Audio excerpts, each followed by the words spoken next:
everyone, and thank you for making the time to join this meeting. I know everyone's schedule is busy, so I appreciate you being here. Today, meeting is focused on work-life balance, and that is something that becomes increasingly important as our workload and pace continue to grow. The goal of this session is to better understand the challenges staff are currently facing, some possible solutions that may help reduce those pressure, the feasibility of those solutions from an operational and budgeting perspective, and finally, what we want to trial as a pilot program over the next few months. This is a collaborative discussion. Everyone's input is valuable and will help shape our approach moving forward. Alright, let's start by getting an overview of what's been happening from an HR perspective. Ms. Afifah, could you walk us through the recent feedback and trends you observe? Thank you. Over the past few months, we have been gathering feedback through the staff survey, individual check-ins, and informal conversations. The result paint a consistent picture. Staff are struggling to maintain a healthy balance between work and personal life.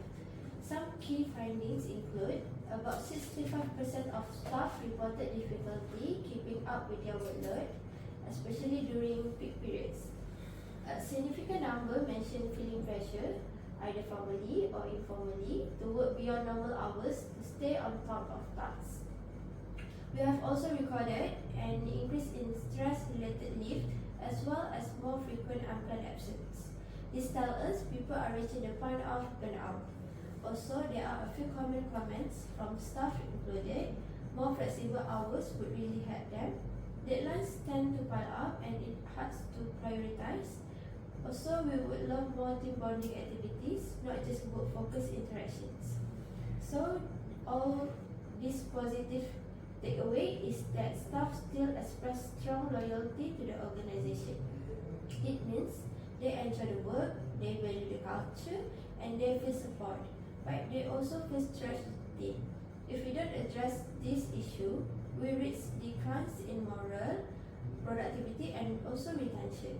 So it's timely that we are discussing potential solutions today. Thanks, Ms. Afifah. That overview really helps bring clarity and the challenge our staff are facing. Hearing not just statistics but actual comments from employees give us a better space of their day-to-day experiences. Let's now explore some of the solutions that might help address this concern. Ms. Mira, over to you. Thus, after reviewing the HR data and looking at what feasible operationally, we have identified a few key initiatives that could make a meaningful difference without causing major disruption to workflow. Okay, first is flexible working hours. Staff could start anytime between 8 and 10 a.m. and finish accordingly.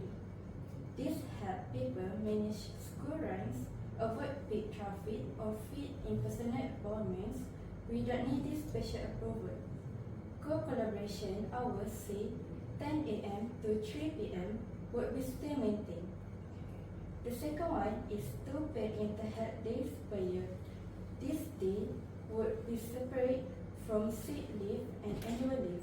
Staff could use them and they are feeling mentally or emotionally overwhelmed. It's a small change, but it signals that we take well-being seriously. The last one is quarterly team retreats. This don't have to be expensive. A half-day workshop, wellness session, or simple team lunch can help staff reconnect, decompress, and build better working relationship. From an operation standpoint, all of these options are quite manageable. We will just need a clear communication, proper scheduling, and some advanced planning. Thank you for those suggestions. They seem practical and align with what staff have been asking for. Before we make any decisions, we need to talk through the logistic, cost, staffing coverage, workload impacts, and how staff might respond. Let's open up the discussion.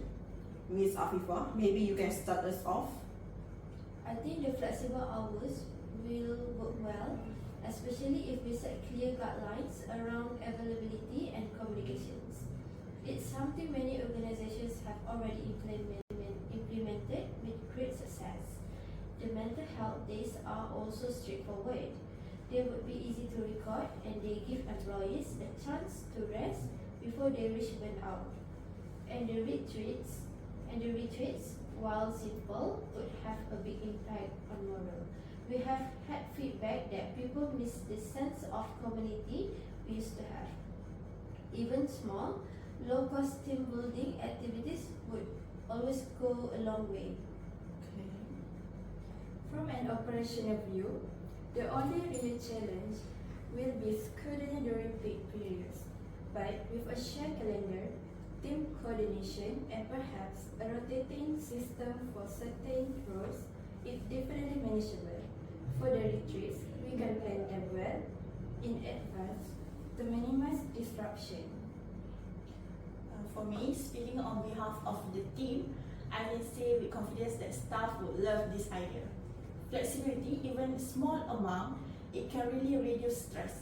Some staff feel guilty asking for start late or leave early, even when they have valid reason. Having a formal policy will remove that pressure. The mental health day are something that staff have been quietly asking for recently.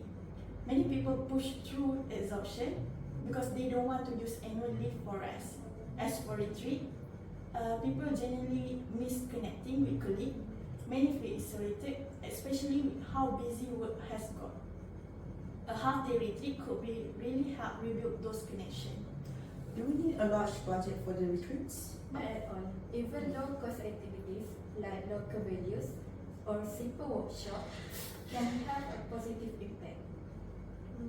It's really about creating space for people to reset and reconnect, not about spending money. Absolutely. Staff will appreciate the action more than the cost. It sounds like we have strong agreement across all areas. Based on the decision, we will move forward with 3 months pilot program that includes flexible start and finish times, 2 mental health days per employee, and 1 team retreat each quarter. During the pilot, we will gather data on attendance, productivity, staff satisfaction, and any operational challenges. After 3 months, we will reconvene to evaluate whether this initiative should continue, be adjusted, or expanded. To make sure everything runs smoothly, here's what each person will be responsible for. For HR manager, you must update policies, create clear guidelines, and prepare the email announcement to all staff. For operations manager, you must coordinate schedule, ensure coverage across teams, and begin planning the upcoming retreats. For staff representative, you must collect ongoing feedback from staff during the pilot program and share it at our review meeting. And I will prepare the final report and recommendation for senior management once the pilot concludes. Is everyone comfortable with those responsibilities? I'm comfortable with that, and I will start drafting the updated policies and communication today. I'm on board. I will map out the scheduling adjustment and start exploring retreat options. Sounds good to me. I'll keep an open channel for staff feedback and report any concern early. Great, thank you all for the thoughtful discussions and collaboration today. This pilot program is an important step towards strengthening staff well-being and building more sustainable work environment.